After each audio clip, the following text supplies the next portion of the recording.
Good evening, everyone. I want to welcome you all to our panel presentation, a question and answer session focused on our reopening plan for the 2021-2022 school year. I'm here this evening with members of our Recovery Steering Committee, and we'll do some introductions in a moment. In case you don't know me, I'm Marie Wiles. I'm the Superintendent of Schools, and I'm so pleased to be here with all of you tonight and to respond to the questions that you all sent in ahead of time. So let's begin with some introductions, and I'm going to ask Alan Lockwood if you could start. Good evening, everyone. My name is Alan Lockwood, and I have the great pleasure of being the principal of Guilderland Elementary School. Thanks, Alan. Mr. Nooney, you're next. Good evening. My name is Clifford Nooney. I'm the Director of Facilities for the school district. Thanks, Cliff. Mr. Austin, you're next.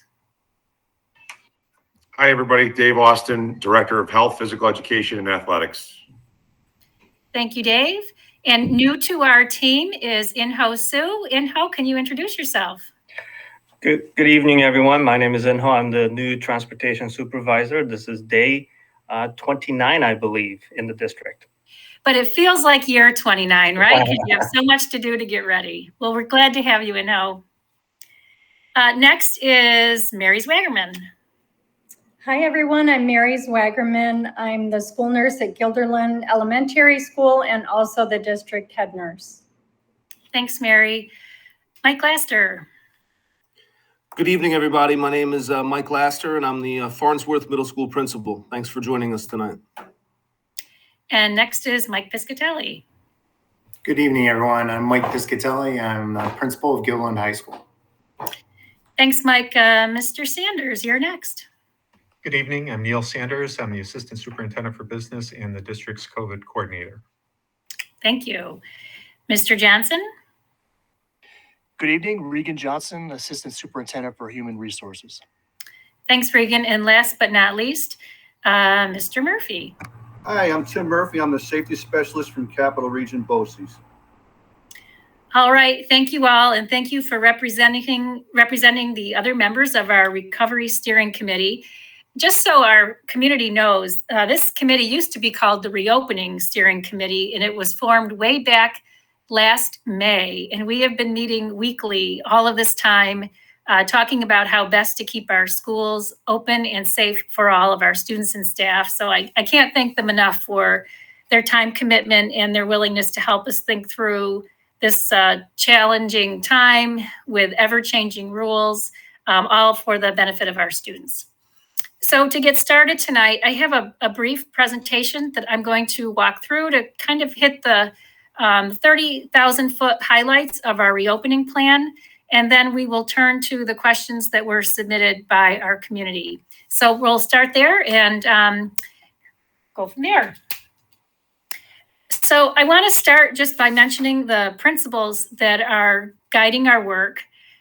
As you've probably heard if you've followed any of our board meetings, the guiding principle, we're working closely with the guidance from the Center for Disease Control. We work closely also with the American Academy of Pediatricians, and we're also following the guidance of our state and local departments of health. And all of those entities are focused on ensuring the health and safety of our students, faculty, and staff. And our very top priority from the beginning of thinking about this new school year is to provide full day in-person instruction for all of our students 5 days a week. That used to be considered normal.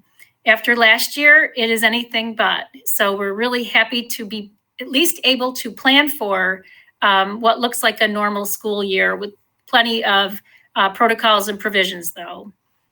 And in those 5 days of full day in-person instruction, we plan to offer all of our programs and services to students. And that includes opportunities for participation in school activities like athletics and music. And we have a huge emphasis this year on our students' social and emotional well-being. In short, we're trying to be as normal as we possibly can in these challenging times. So this chart represents how we are monitoring the current status of the transmission of the virus in our community. This protocol uses data from the CDC that is different than the data we used last year. The CDC has these 4 levels of red, which is high transmission, orange, which is substantial transmission, yellow, which is moderate, and blue, which is low. And this is based on the transmission or the total new cases per 1,000 in the past 7 days. Last year, we were using the metrics from the Albany County or the New York State Department of Health, which were based on percentage of positive tests or infections. So it's a different metric. If you were to go to our website and click on our reopening plan, we have a complete chart that has several categories of our operations that are spelled out on how we would do business in a red zone, an orange zone, a yellow zone, and a blue zone. And I'm going to encourage everyone to check that out when they have a few moments. I also want to just say that even though this doesn't say the word draft, everything I'm sharing with you tonight and that our guests are sharing with you is subject to change. The guidance keeps changing really almost by the day. And so as the circumstances as well.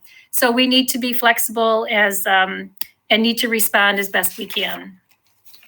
But I want to start with some back to school basics. And there's a lot in this chart that really is a transformation from the year that we wrapped up last year. But first, you need to know the first day of school is Thursday, September 9th. That's a week from Thursday.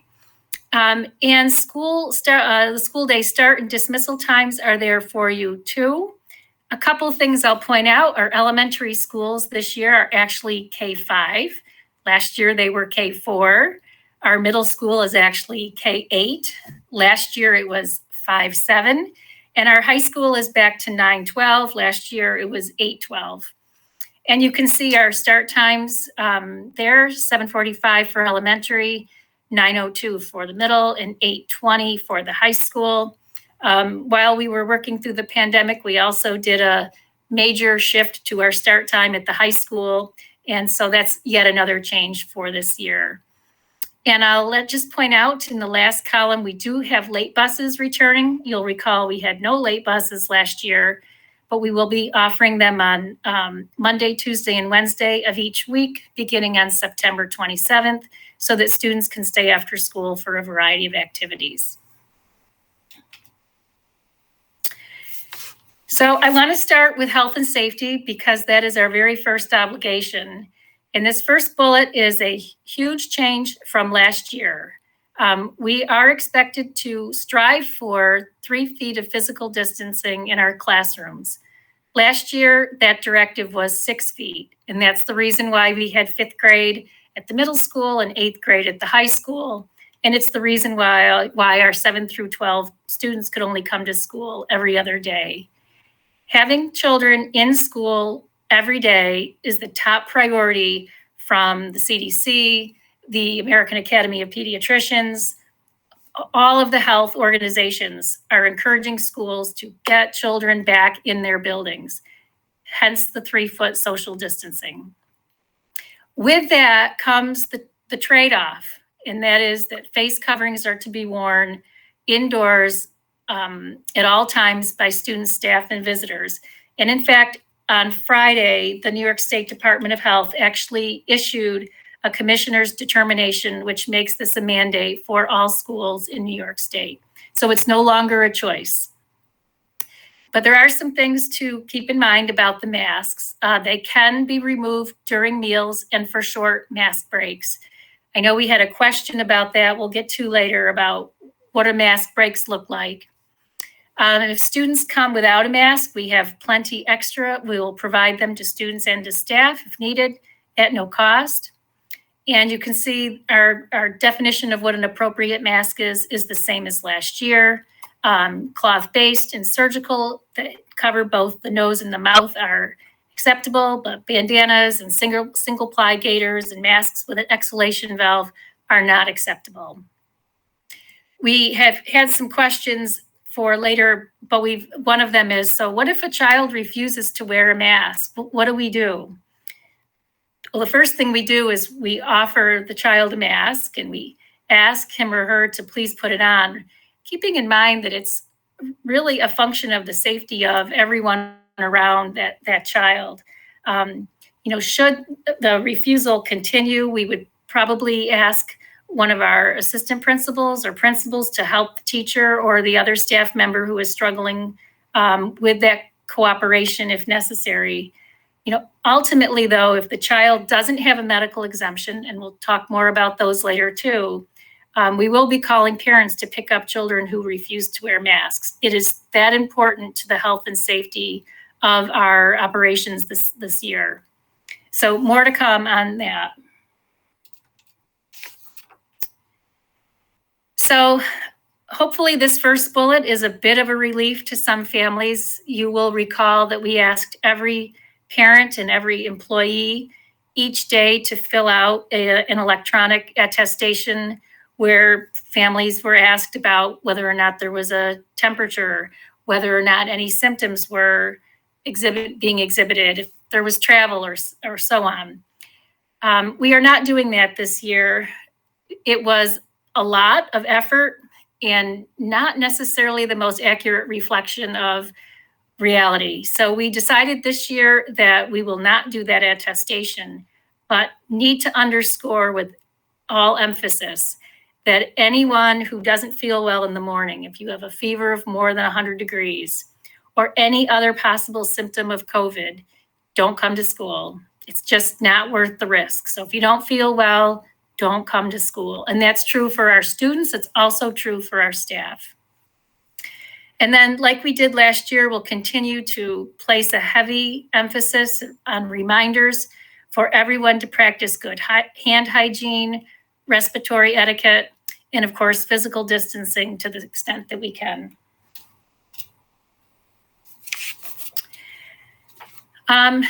Some other health and safety requirements that we'll be looking at. Last year, we talked a lot about filtration.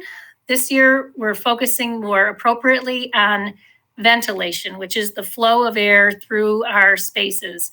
So we will increase the flow of air through our spaces to the maximum capacity that we have. Of course, we have to adjust that seasonally.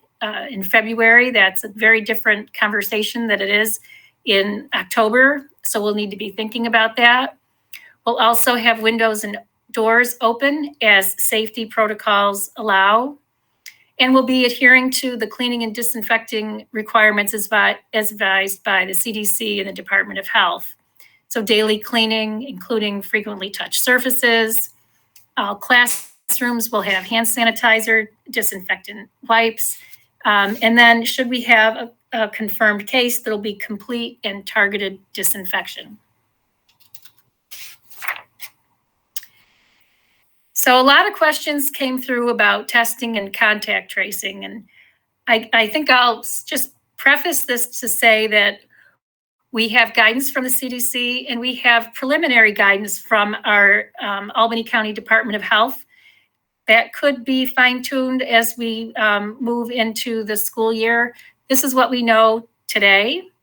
But if we have an individual, student, or staff with signs of illness, we will continue to use those isolation rooms. That's our designated area. And we'll continue to refer students and our staff to a healthcare provider for testing. And we will continue to work with the Albany County Department of Health to figure out close contacts and the need for quarantine. In the hundreds of emails you received from the district last year when we reported new cases, it always said, following the guidance of the Albany County Department of Health, and that will continue. So at this time, here's the definition of a close contact. And that is, it's an individual who's within 6 feet of someone who is infected with the virus for 15 minutes within 2 days of the onset of the symptoms. Those individuals will need to quarantine. But there is an exception this year, and this is connected to this 3 feet of social distancing that's been changed to give us the capacity to bring everybody back.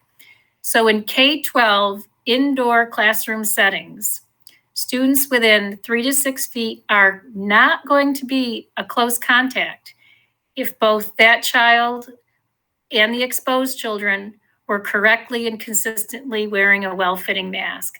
This is, again, underscoring the importance of the mask wearing. It will make a difference in contact tracing and quarantining in the classroom setting.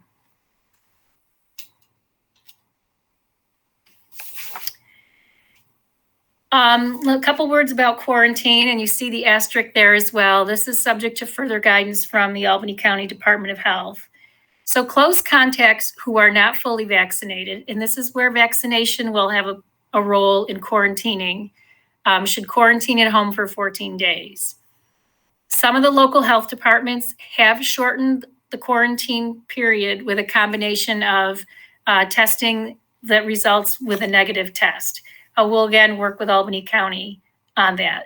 Toward the end of last year, we went from 14 days to 10 days in our quarantining. And then this last bullet is new, fully vaccinated, and this is key, asymptomatic contacts do not need to quarantine, but they should be tested 3 to 5 days after exposure. And again, everyone's wearing masks, so that will add that layer of protection. So those are big changes from the past. A couple of things about our operations.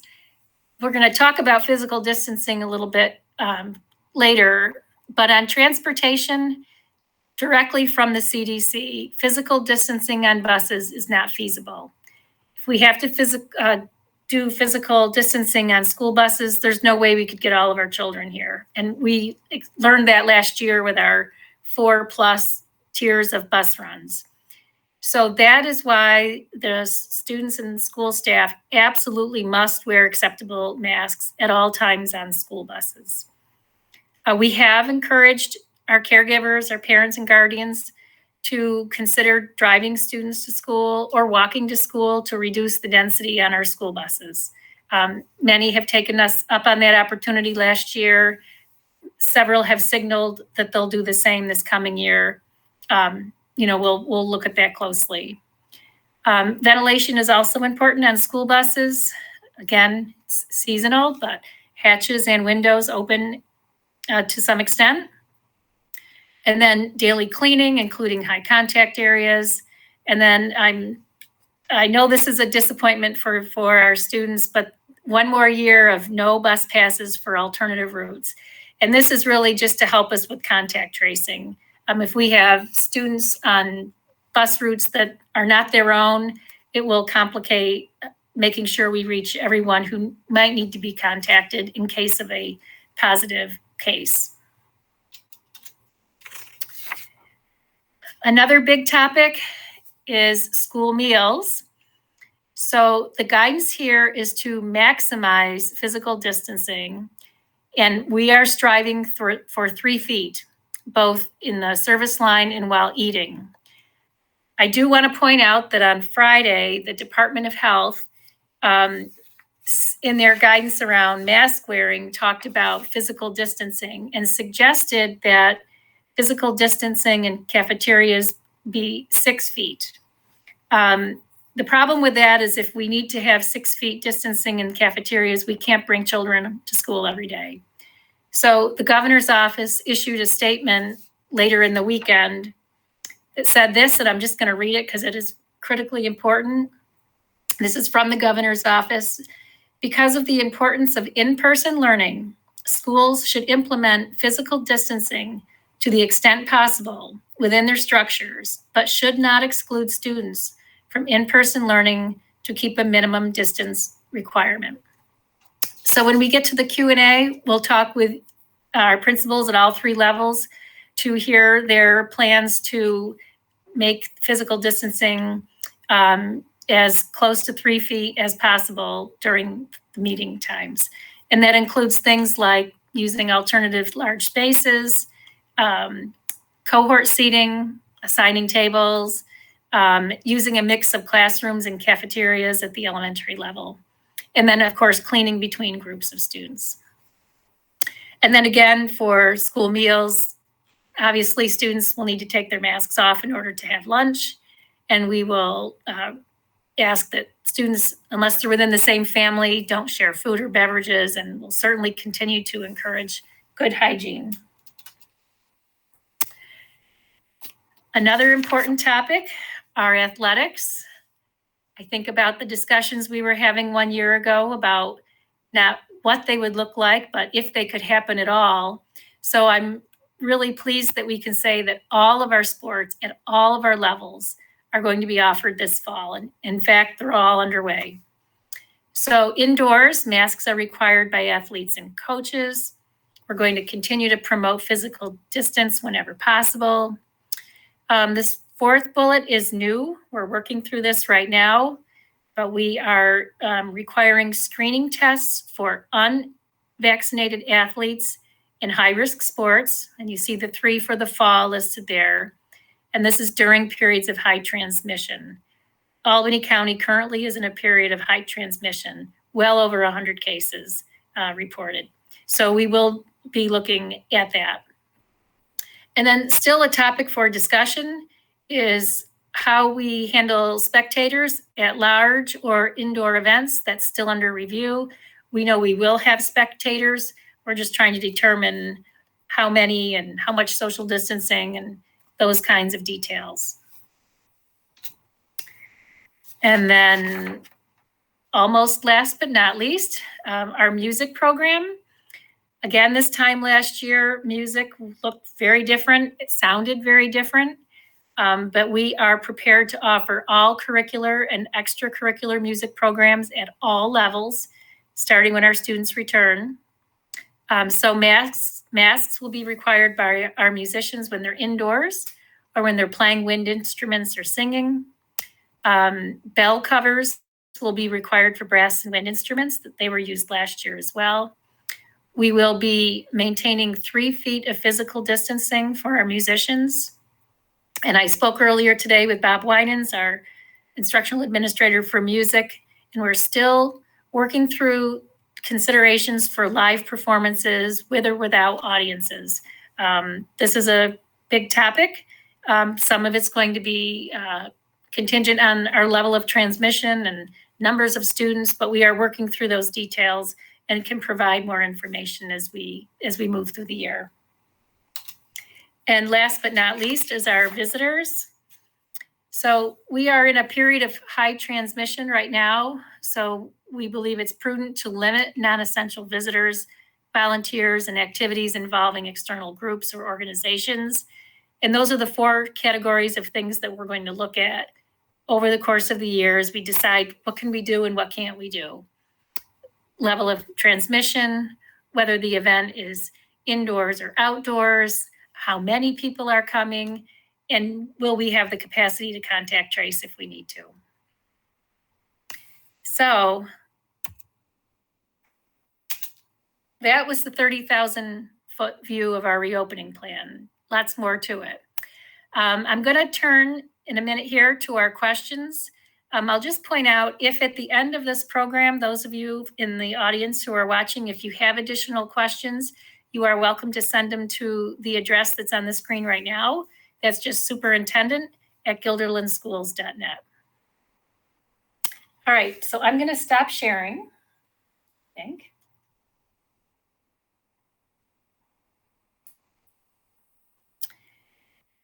And welcome back, everyone. So I thought we would start with questions around physical distancing because the 3 feet, the 6 feet, we learned over the last 2 years that those discussions define a lot about how we do our work. So one of the questions was, explain a situation where the 3-foot distance would not be possible. How would we handle that? So I think I want to start with cafeterias because there's kind of a lot to say about that. And why don't we work elementary up? So Mr. Lockwood, can I put you on the spot first and foremost here? Sure. So with our kind of blended approach to lunches this year, with some of our classes eating in their classroom and some of our classes eating in the cafeteria, we are going to be able to expand to at least 3 feet of distance between the students in the cafeteria. It's taken some juggling and some flexibility from our teachers and staff, but we will be able to maintain that. That's great. So we do want to thank our teachers who stepped forward to say the elementary level, they're willing to eat. Some of them will eat lunch with their students and help us reduce that density in the cafeteria. So that's great. Mr. Lester, what about the middle school? Thanks, Dr. Wiles. At the middle level, we are poised to try to feed all of our kids in the cafeteria. If we have to set up tables in our foyer and on the stage, we are able to do that. We're going to arrange students in 3-foot social distancing so that they're triangle away from each table, so that they're no longer, it's not that they'll be eating one in front of each other, they'll be staggered across the tables. So we'll also be assigning homerooms to certain tables. So for contact tracing purposes, using that cohort concept, we'll be able to contact trace. And then last but not least, because middle level kids are a little squirrely sometimes, we're going to put some visible reminders on the tables so that they don't move the chairs, so that they know that that's their space to stay and eat safely. All right, great. Thanks, Mike. Mr. Piscatelli, what about the high school? High school is in a little bit of a different situation than the other levels just because of the quantity of kids that we're trying to get through. Last year, we did have the kids eat in the classroom, but we got to remember we had half the students and it required a tremendous amount of staff to supervise those lunch periods. So this year, and we don't have the staff to do it with this many students in the building. So we are going to make use of the cafeterias. We are cohorting basically the students for the cafeteria. So we have 4 lunch mods. And every class that is scheduled during our lunch period is assigned specific tables. When they get to those tables, now students can buy lunch in any of the 3 cafeterias, but they have to eat in the assigned lunch table and lunchroom. And once they get there, each table is going to have a QR code on the table. Students are going to scan it, and it's going to identify their table number and their seat number so that if we do have to contact trace, we know specifically who's seated around that individual.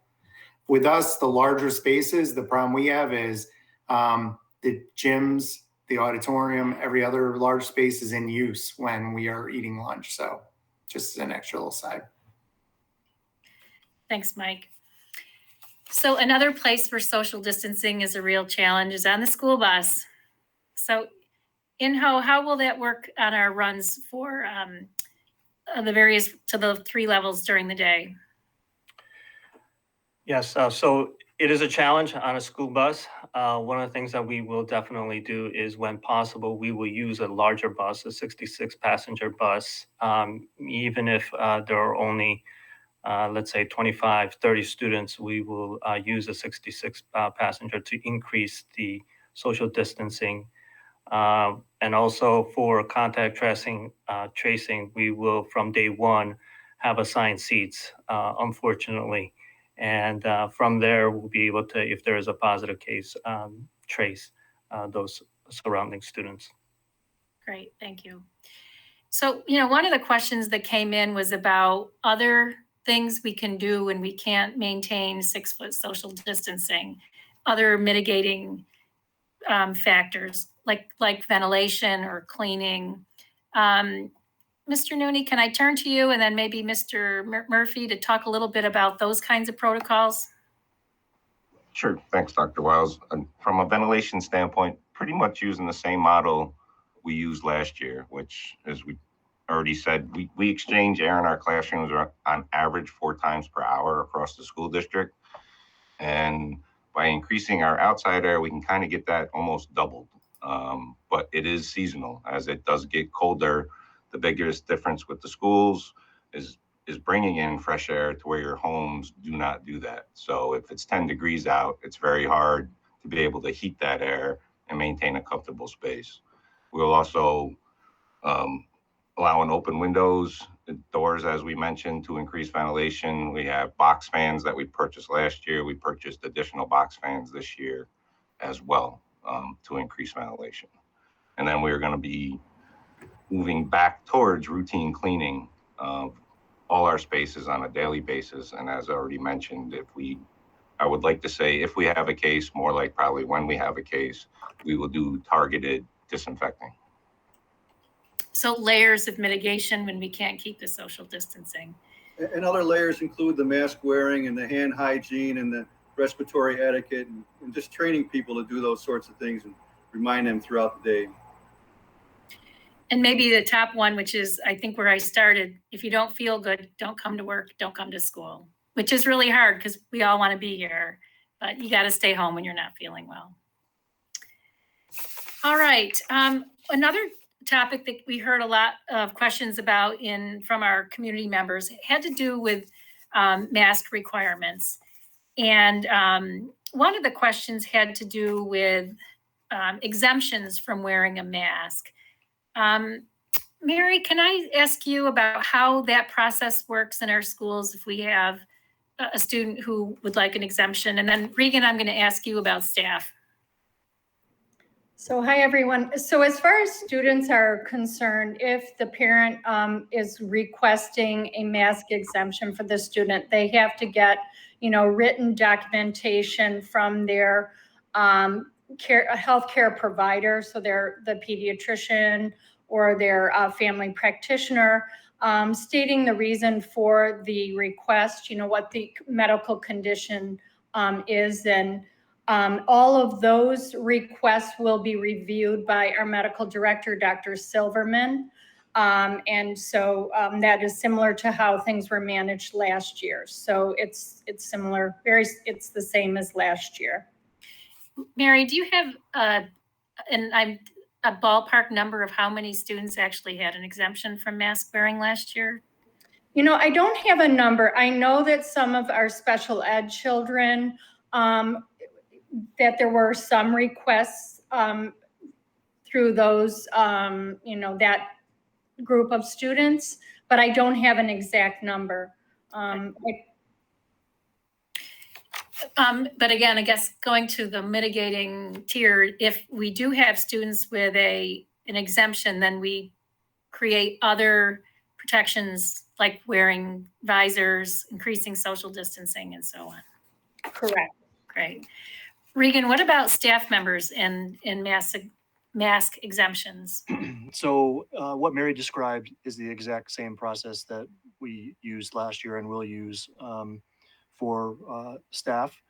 Last year, we had one staff member who requested an exemption, and Dr. Silverman was great through that whole process, and it turned out where that employee was able to work remotely. So we did not have an on-site staff member with a mask exemption last year, and we've not gotten one request so far this year.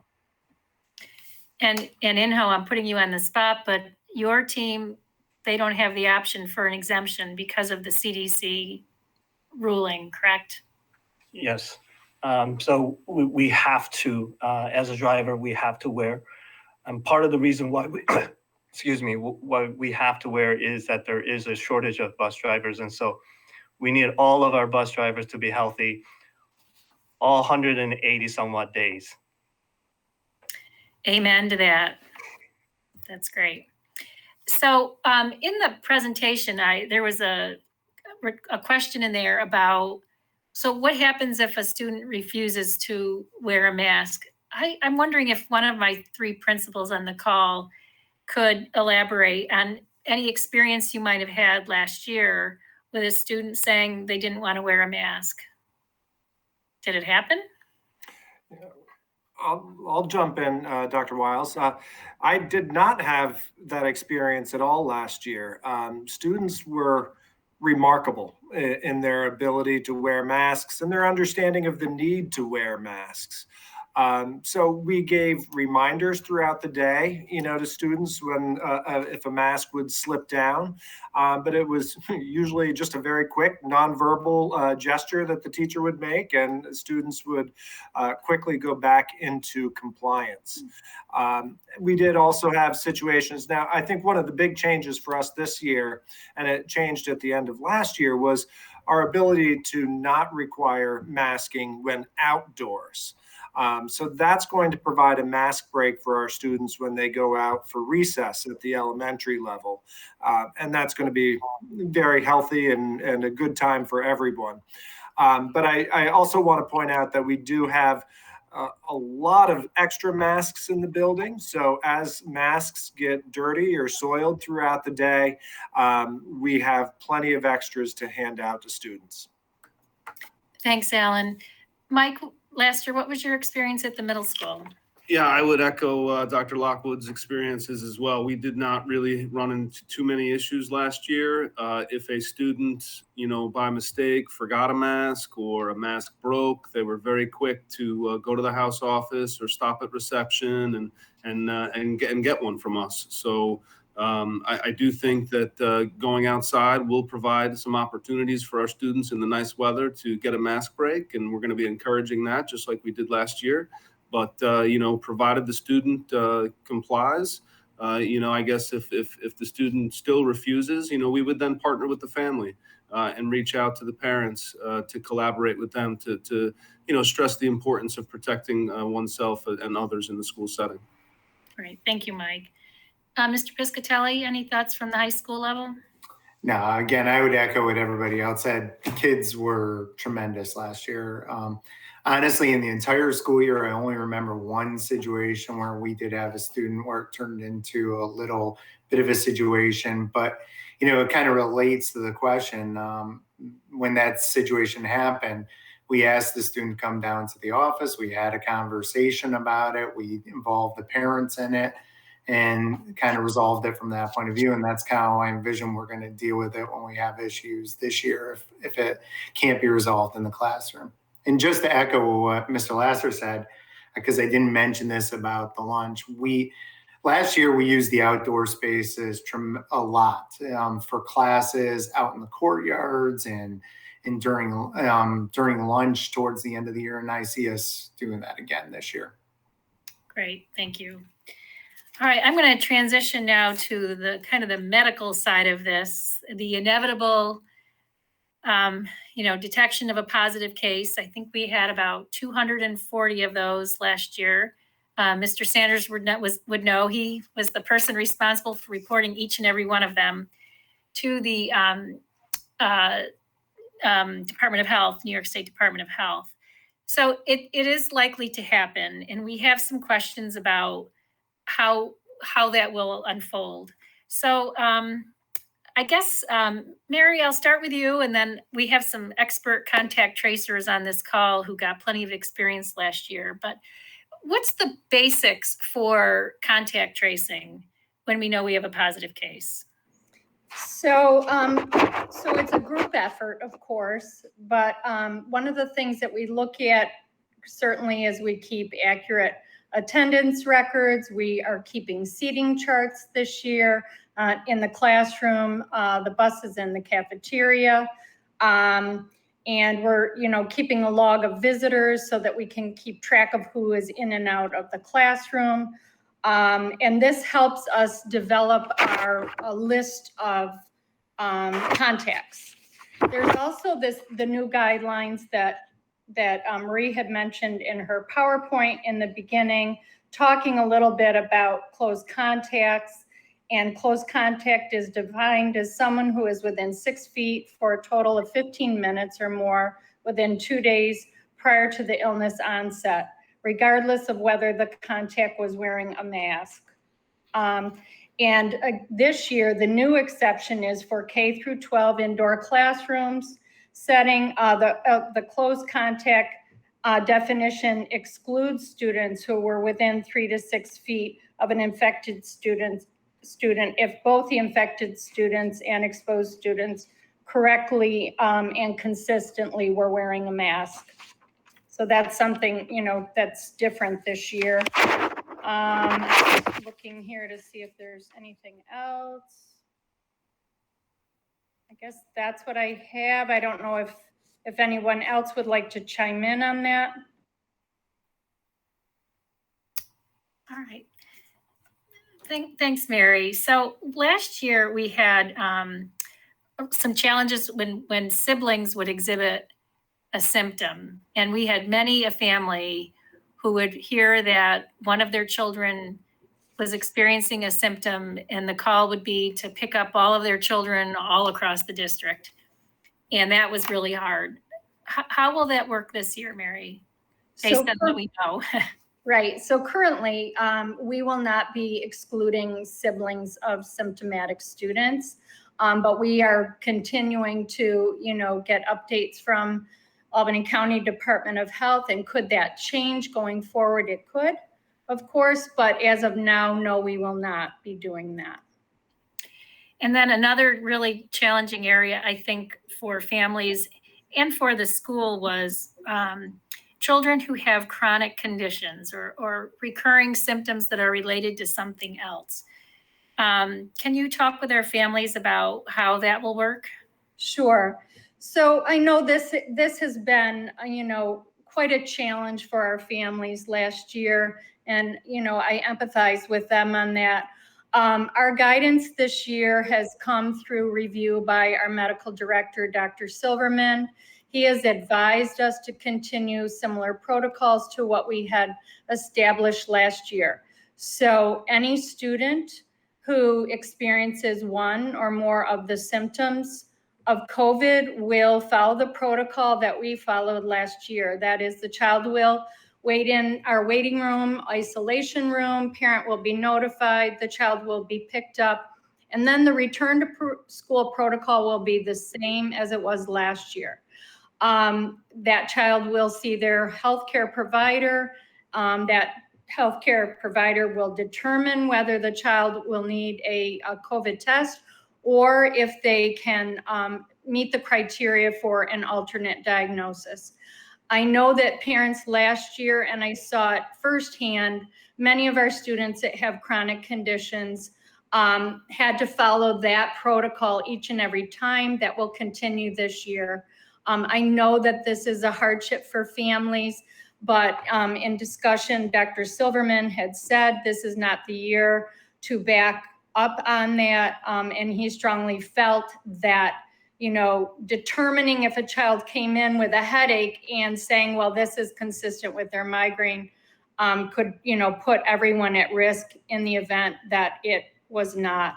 So the one thing that I'm very hopeful for this year is that our new governor has put information out that they plan to increase testing availability, you know, in our area. And I'm very hopeful that there will be more places that families can go to get a quicker turnaround on the tests. I know it was very varied last year. We still are going to require the PCR testing, and I'd like to explain that a little bit more when I get the opportunity tonight. But it was very varied in how quickly people got their results and how quickly those students were able to return to school.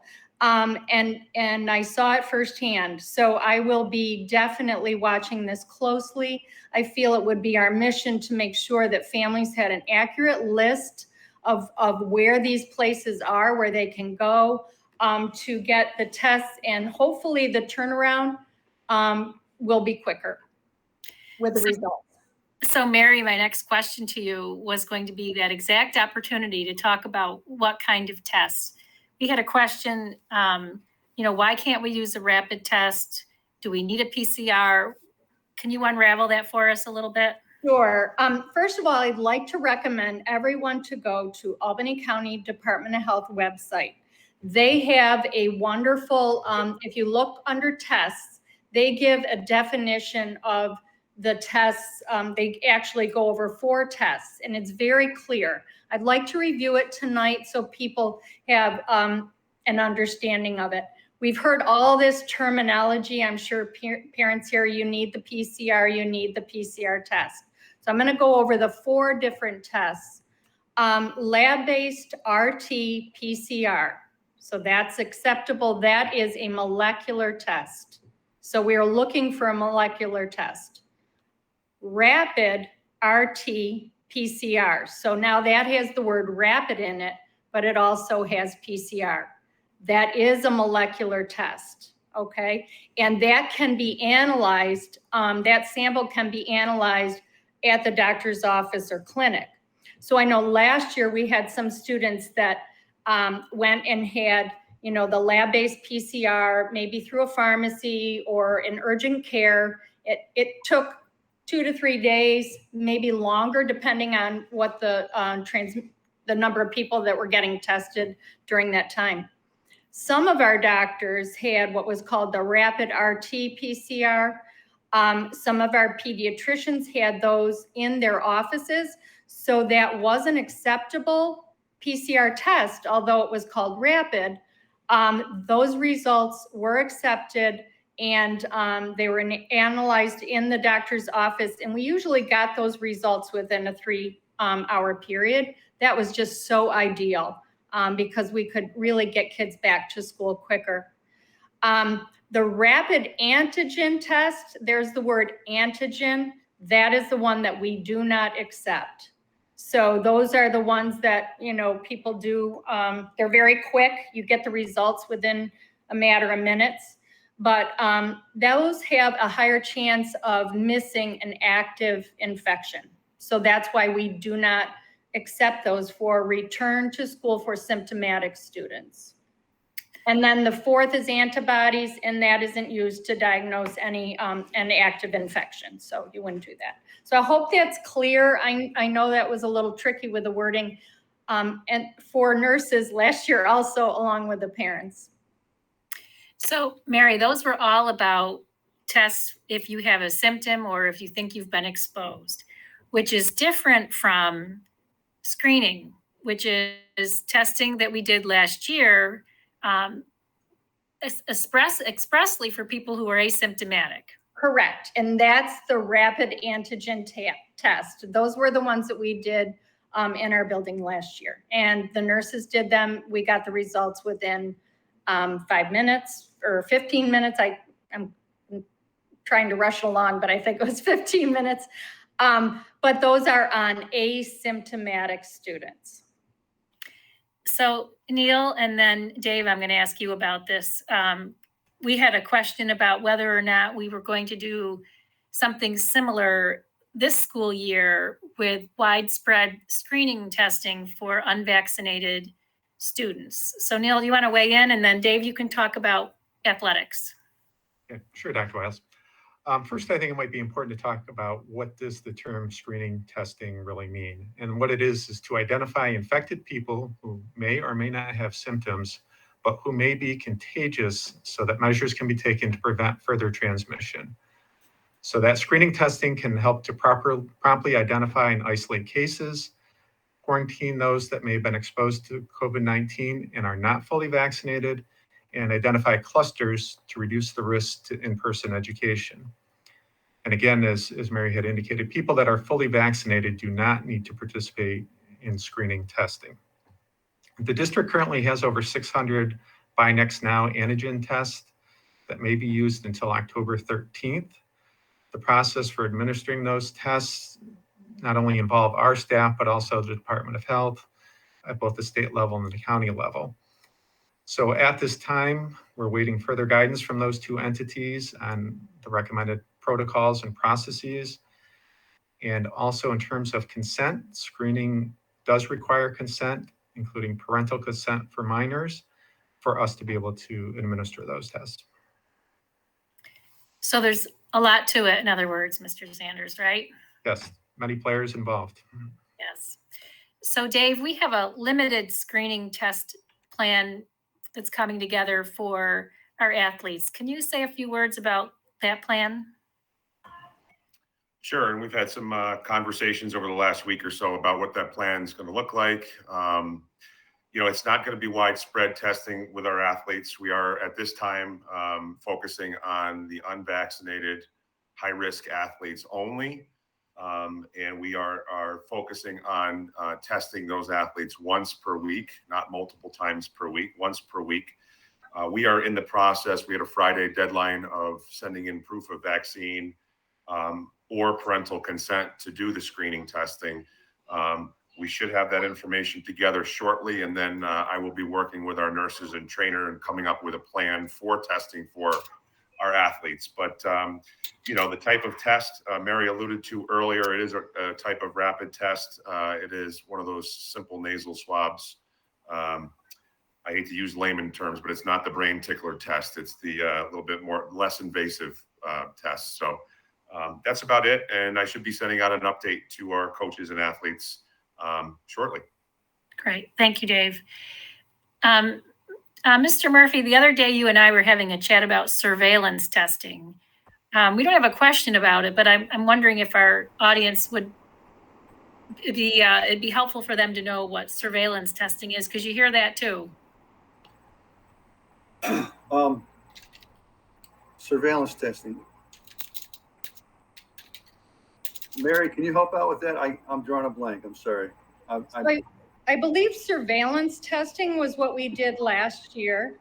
And that was training. Oh, I'm sorry. Right. Yeah. And that was, based on the amount of transmission or illness in our area. We had parameters for testing, whether it was 20% over a 2-week period, or so we had different parameters for testing. That was done by our school nurses using the test that Neil had mentioned, the Binax test. Yep. Yeah. Okay. That was just to get a handle on, what our level might be of asymptomatic carriers within our district.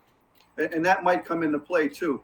The assumption last year was that schools had a lower infection rate than the surrounding community, and these numbers that we're using now are based on our county rate of infection. So we're currently in a high. If we suddenly did surveillance testing, and perhaps as the year goes on, they'll have school districts do surveillance testing, maybe we'll be able to prove that our interior in-district infection rate is in fact lower than parameters that we're currently forced to use through CDC. So that surveillance testing might actually help us down the road. Great. Sorry about that. Thanks, Tim. Thanks, Mary. So there's a lot of discussion around vaccinations. We had some questions from families wanting to know if we knew what percentage of our employees were vaccinated. Regan, do you have a ballpark there? I don't have an exact number, but I can tell you a couple pieces of data. The White House has issued some data that suggests that as many as 90% of teachers across the country have been vaccinated. I would believe that that's probably true, and one of the reasons why I believe that is after education staff was allowed to be vaccinated in that 1B group, we still had plenty of cases from that point to the end of the school year, and we just didn't see the quarantine rate that we did see. In fact, it was very non-existent, and certainly Mr. Laster, Mr. Piscatelli, and Dr. Lockwood can vouch for that because they were largely doing the contact tracing for that time. So while we don't have an exact number, I would estimate that especially our professional staff was like high 80s, 90s in that range. So one question we have is, will parents know the vaccination status of their own teacher? So they won't know unless the teacher offers that. And I'm not sure how many teachers will be comfortable having that conversation or not. I couldn't tell you. I can speak for myself, but that's it. So that's not something that the information, we don't have that information. And we're not planning on sharing it. We can't share that. So. We also had a question wondering if all school employees will be required to be vaccinated. And I'll just say at this time, not yet. So I'm sure some people are aware that last week, New York City educators and staff were required to be tested now that FDA had approved the Pfizer vaccine. So, Dr. Wiles, to your point, no, not yet. If that changes, we'll certainly communicate that. Great, thank you. So let's transition to some questions about programming. And I'd like to hear from both all elementary, middle, and high around. So I'm hoping that we don't have repeats of last November, December, January, where we had lots of cases and lots of quarantines and lots of transitioning to remote. But we do have families have asked, so what happens if we do happen to have individual students or small groups of students who need to quarantine? How will they continue to, what will their continuity of instruction be? Why don't I start at the top this time in terms of grade level and work down to the elementary? And Mike, what will happen for high school students?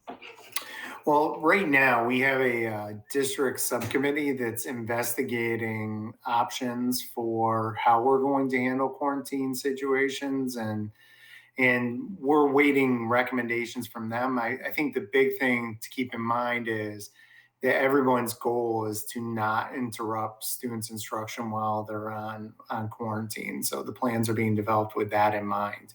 But we're still waiting to hear feedback on that. Oops.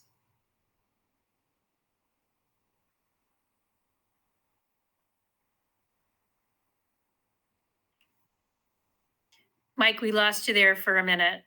You got me back now? You're back now. Where'd I cut out? We're waiting for results from the committee. Yep, that's where that was it. Okay, all right. Mike Laster, how about at the middle school?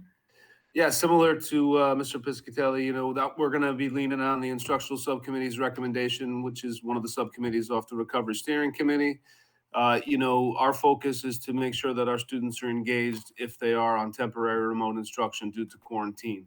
What that looks like, I think that could take a variety of fashions.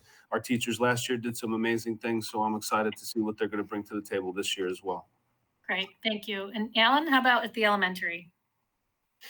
Well, I'll say the same thing. Our instructional subcommittee is meeting again at the end of this week after gathering some feedback from our teaching staff who became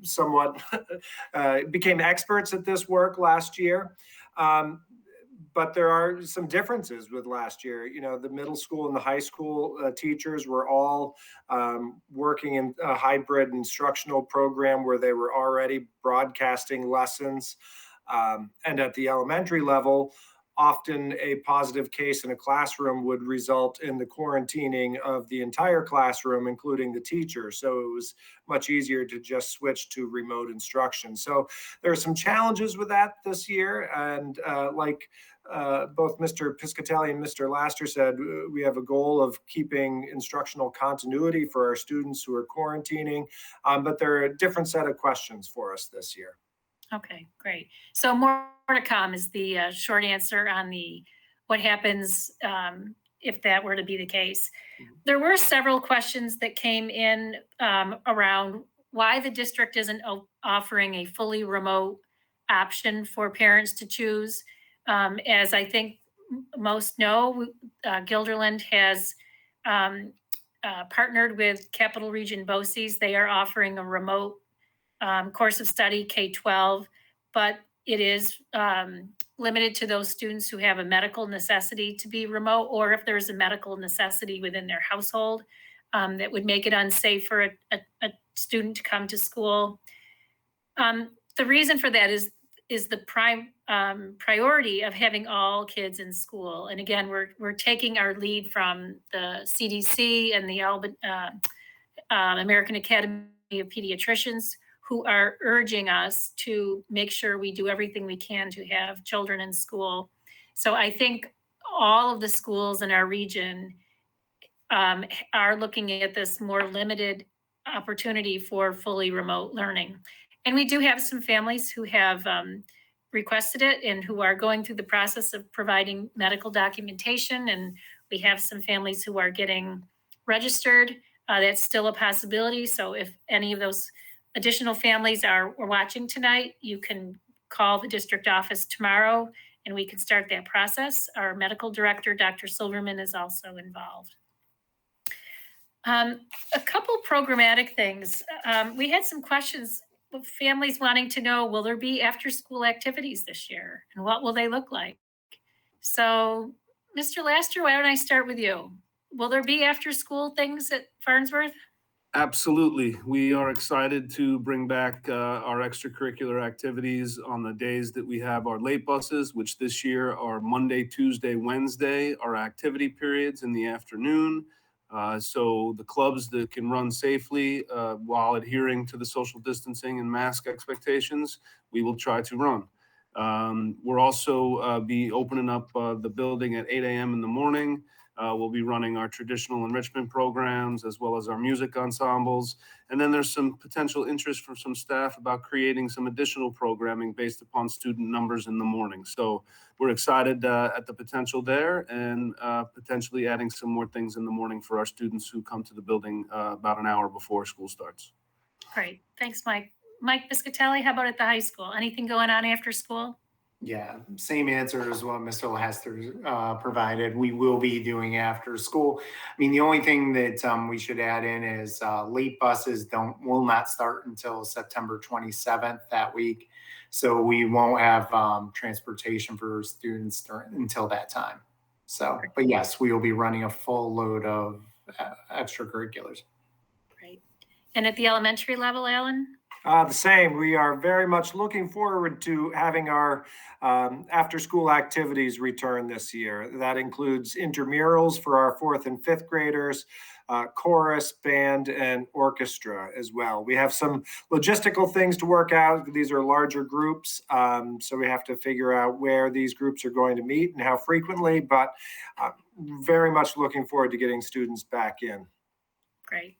So we had a question, and I know our leadership team talked a little bit about this last week, about whether or not we will have activities that include the whole school, like fun runs, Halloween parades, book fairs, ice cream socials. Who wants to take this tough one? I guess I could start. Right now, we're in the process of kind of developing criteria for helping us guide when we have large group student gatherings. Right now, though, as far as we're kind of taking a moratorium right now on like field trips and other activities outside of school until we see how the start of school goes. So for right now, we're just going to pause. Once you introduce food, it adds another layer that requires some planning. So right now we're trying to avoid situations where we're getting large groups of students together and food's involved, because then that automatically incorporates the 6-foot social distancing. And so we're trying to figure out the best way to navigate these activities safely. So it's a work in progress, it sounds like. We're very much wanting to do as many activities as we can, but being mindful of the need to be safe and looking at things like the transmission rate and the number of, I think I had some of these criteria in our slide, numbers of people indoors, outdoors. So I guess I bring this up for our community to ask for, again, patience as we sort through all these things in order to keep everybody safe while we're engaged in great activities as well. There's a couple other scenario kinds of questions that kind of double back on topics that we already touched on, and I want to make sure I get to this. We had one parent write in, and Dave and Mike P., this might come your way. It says, please explain how this situation would be handled. An athlete who is unvaccinated is screened, and in that screening comes up positive for COVID-19. And then that individual would not be able to participate in the sporting activities. How would that be explained to the other members of the team? So how would that happen? So we have unvaccinated high-risk athletes who go in for a screening test, we get a positive result. What happens next? I'll start, Mr. Piscatelli. I mean, first and foremost, we would be confidential, discreet. It's not something we would be broadcasting. And I think, I'd also want to add that, if we do have an unvaccinated high-risk athlete that tests positive in our weekly screening, the athlete's going to then be sent to get a PCR test first. Because, if it's a PCR positive, then we would take the next step. If it's a PCR negative, then obviously that athlete would be able to continue to participate. So, but in that process, if the PCR is confirmed positive, I mean, who will be quarantined? I guess it depends. There's a variety of different factors at play that, could prevent, an entire team-wide quarantine, which they're going to be focusing on, student athletes that were inside of 6 feet for 15 minutes or more. And many of our sports, especially the high-risk sports, are outside. We're moving around, quite frequently. So, and we have a high percentage of our high-risk athletes who are already vaccinated. So I would say, we wouldn't necessarily, say that it would be a team-wide quarantine. There's some factors that we'd have to go through. But certainly, most importantly, if that situation arises, we would handle it on a case-by-case basis, and there would be open communication between the coaches and myself, and we'd make sure that, we're confidential, we're discreet, and we're being respectful of the students involved. Great. The only thing I'd add to that is when we have a case, it's very seldom that it's isolated to a sports team and not affecting the school as well. So as we're communicating with families, number one, we would, in this situation that we're kind of describing, it's most likely that student was in school as well. So we would be doing contact tracing in the classes. And when we reach out to families and communicate the situation, we always say that your child came in close contact with an infected individual. We don't specify where, we don't specify who. We don't even, we might specify the day, but because we're trying to collect information about the day of the contact, but it is very confidential, and there's a lot of variables involved in every case that we're looking at. Thanks for that. It is complicated, and one of the new variables in here is whether or not close contacts are vaccinated. And we actually had a question about why we would allow vaccinated individuals who are a contact to actually come back to school. And I'll just point out, and Mary or Tim can weigh in on this, these are not our protocols. These are protocols that we get from, it's either the CDC, and we're waiting to see if Albany County also says that asymptomatic vaccinated individuals who were a contact don't need to quarantine. But that's what our guidance is now. Go ahead. And that's a recent change from the CDC, and they also recommend that test within 3 to 5 days of being symptomatic. These changes do happen quite a bit, as you said earlier in the presentation, and they're likely to change again. But this is just because so many people have vaccines now that they're starting to differentiate for the vaccinated, which is good. It's a good step forward. Right. One of the other pieces in the quarantining is the question about, if individuals are fully masked for the full period of time. You remember that exception that I mentioned earlier? We had a community member write in to ask about mask breaks. And so how will they be implemented, and how would that work? And the writer mentioned that it didn't seem like there was one concrete answer last year. And I'm guessing that there isn't one concrete answer this year either, because teachers use a certain amount of discretion about when to give a break. Anyone want to comment on their observations about how mask breaks worked last year? Yeah, we had situations and times where it was appropriate for mask breaks, or students needed to take a mask break. And when that happens, if it's determined that a class-wide mask break needs to happen, then, we usually sit everybody down so we control all the movement in the classroom and make sure that the spacing is appropriate and safe for us to do that. The mask breaks then are very short duration, just usually a couple of minutes. It was quite honestly usually related to the weather and the temperature outside, and on the warm days, some students needed breaks. But it was usually just a couple of minutes for everybody to cool off, and then the masks went back on and the day resumed its normal course. Thanks, Alan. I have one more question about mask, but it's a different kind of mask. We had a writer wondering, and I'm sure Mr. Maycock is wondering the answer to this question too, is will there be a mask production at Farnsworth this year? And will there be a fall play and a musical at the high school this year? Well, last year, due to the virus, we had to adapt the way we did our mask production. So there was some live in-person opportunities for students, smaller audience with families. But, I think that we are going to monitor the transmission rate in the region. We're going to follow the advice of the Albany County Department of Health.